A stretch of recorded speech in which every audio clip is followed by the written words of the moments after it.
దీర్ఘాయువు చేత అతనిని తృప్తిపరచెదను, నా రక్షణ అతనికి చూపించెదను. With long life will I satisfy him and show him my salvation.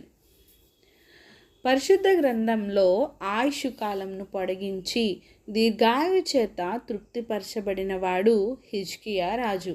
హిజ్కియా దేవుని నామాన్ని ఎరిగినవాడు, దేవుణ్ణి ప్రేమించినవాడు గనుక అతనిని మరణం నుండి తప్పించి ఆయుష్ను పొడిగించి 15 సంవత్సరాల ఆయువును తిరిగి ఇచ్చాడు.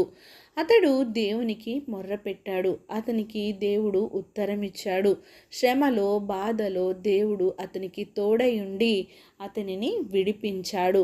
అతనికి మరణకరమైన రోగం వచ్చినప్పుడు ప్రవక్త అయిన యెషయా వచ్చి నీవు బ్రతుకవు అని చెప్పినప్పుడు అతడు ముఖమును గోడతో